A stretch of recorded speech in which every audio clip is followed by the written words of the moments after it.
Hello boys and girls, well I'm going to do a quick video on an analog input controlling an output. I had a question from Jacob Mason. Thank you Jacob Mason for the question. You've already solved this problem yourself I think, but I'm going to show everybody else just so they'll know how to do it too. I did not solve it for him, by the way. He did it all on his own, so this is probably not the way he did it, but this is a way to do it. I'm going to show you how to control a digital output, which is on or off, from an analog input, which is a range. So anyway, hopefully this be helpful to somebody. This be like you'd use to run maybe an air compressor, turn it on and off at a certain pressure, or you can set up like a lead and a lag with some air compressors this way. And all you're basically going to do is use an analog input card from a pressure transducer or whatever you're using. You know, it might be pressure, you might be using temperature, you know, different things you could use. You might be using pH. Anything that measures an analog you can use for the input. But so anyways, we have a FC6A C24 as you see down here. I'm going to go in here, I'm going to add a little analog card to it. So we'll go to analog I/O modules. I'm going to grab this FC6A, that little J there, and put it over. It's an analog. It's an analog I0, I1. That's an analog input. Or you can scroll over here and it'll tell you that it's an analog input. What it's capable of, 0 to 10, 4 to 20, all that good stuff. I'm going to go ahead and configure it right here. While you have it highlighted, you can hit configure right here. I want to store the data that it's getting input from. So I'm going to put it over here in the data register. I'm going to let it go to D00. And this is going to store it in two of them. So it's going to use D0 and D01.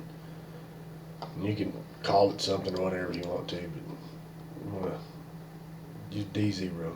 Okay, signal type. I'm going to say we're using a 4 to 20 input. Okay, my pressure gauge. Now you can use the data type, binary, or optional range. On a pressure transducer, I'd use optional range. Say I had a pressure transducer that was capable of 0 psi through 150 psi. That's my range. So 4 milliamps is 0, 20 milliamps is 150 psi basically is what that means. Okay, I'm going to show you how to run this now. So how I would do this is with the compare function. So let me see if I can figure out how to go get it right here for you. I might have to do it with typing the way I usually do. Move data comparison. There we go. We're looking for a greater than or equal to right there. So go to data compare, greater than or equal to. Alright, it's going to throw it in there. Alright, I'm going to double click on it. I want to use an integer because I'm going to use regular numbers. Alright. My source, which is going to be the device that's getting the input from it. So I'm going to actually use the data register that it's dumping that input into. Follow me? So I'm going to go to data register and I'm going to use that D0 that I'm dumping that into. That's my source. Alright, and say I wanted this to turn on at 50 psi. I would just put 50 in there. Okay, and at 50 psi I want it to turn on something, so I'm going to put M0. I'm going to have it turn on memory bit 0. And there's a lot of ways you can do this. I'm just showing you one way. There's 10 ways to skin a cat, as we say down here in Texas. And they're referring to catfish, by the way, not kitty cat, so don't nobody get all butt hurt over that. Anyways, that was funny, I thought. So anyways, you see I'm looking at data register 0 and 01 for the information that my pressure transducer is putting into it in a range of 0 to 150. I'm going to compare it to 50, so when it gets to be equal to or greater than 50, it's going to turn on M0, right? So that's how we're setting that up. And over here I'm going to put, let me go try to do this the old-fashioned way, that way nobody gets confused. I pick it from up there at basic.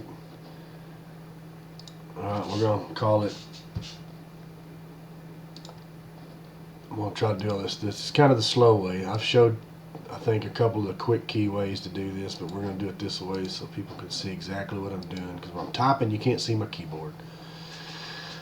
So there's M0. Alright, now let's go ahead and put us an output on here that we're going to turn on. Alright, from this output now, and if you're going to do something turn on and off, you would do a set and then a reset. So like if you want to turn on at one pressure, set, turn it on, and when it reached another pressure you wanted to turn off, you'd have it reset. So say you wanted your compressor turned on at 100 psi. I'm not going to go through all of this, I'm just telling you how it works. I want my compressor turned on at 50 psi, so I would make this a set. It would turn on at 50 psi, then I'd have it reset when it hit 100 psi. Then I would make another compare to where it was 100, and it would reset. And you'd have to put this memory bit as what's called a NOT or a normally closed or whatever in the other line, and your M1 that would be coming off the other one in another. If that's confusing anybody, I'll make another video. Just somebody tell me if they want to see it and I'll show you how to do all that. But you'll have to turn one off while the other one's on, basically. But we're just going to do this with the regular output. I'm trying not to confuse too many people. But anyways, D0 hits that range of 50 or greater. It's going to turn on M0. M0 is going to turn on this output. We're going to just call this output Q0. Q's are outputs. Let's go with the 0 that's already there. That's turning on our compressor. Alright, now this won't work like this. You have to put what they call a load instruction in front of it. Let me see, I'll show you real quick. Let me go to convert. That's what I'm looking for. Convert. Compile, same thing. Compile. Some programs call it compile. IDEC called it convert. Basically is what it's telling me. Ladder program conversion failed. Confirm the error details listed under info window. Okay. So when you click off of it, it's going to tell me down here, error, main program rung 1, line 1, compare greater than or equal to is not preceded by a load instruction. Basically what it wants is you need something to tell this function to happen. So easiest way to do that is you can do it with a button, you can do it with a switch, any kind of input, or you can come in here and use a specialized, let me get a basic one, do it the way we can see what's going on. Come in here and get a special instruction or a special memory bit, internal relay, whatever. Let's use this first one, 8,000.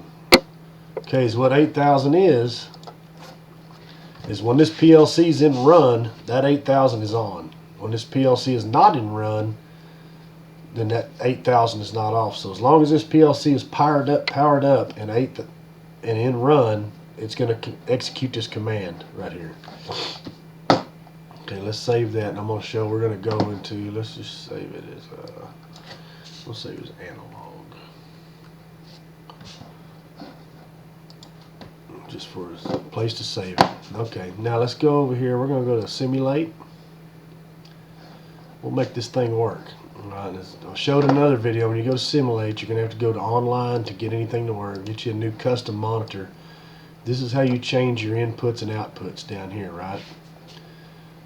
So we're going to go right here. I want to change this D00 because I don't have an actual analog device hooked up to it right now, but I want to force it to make a change. So I'm going to go to my data register right here, data 0. That's the one I want. I want to make this match what I have that set at. Remember, I set that as an integer. Oops, I already went long word. My eyes are failing me. There we go. Data integer.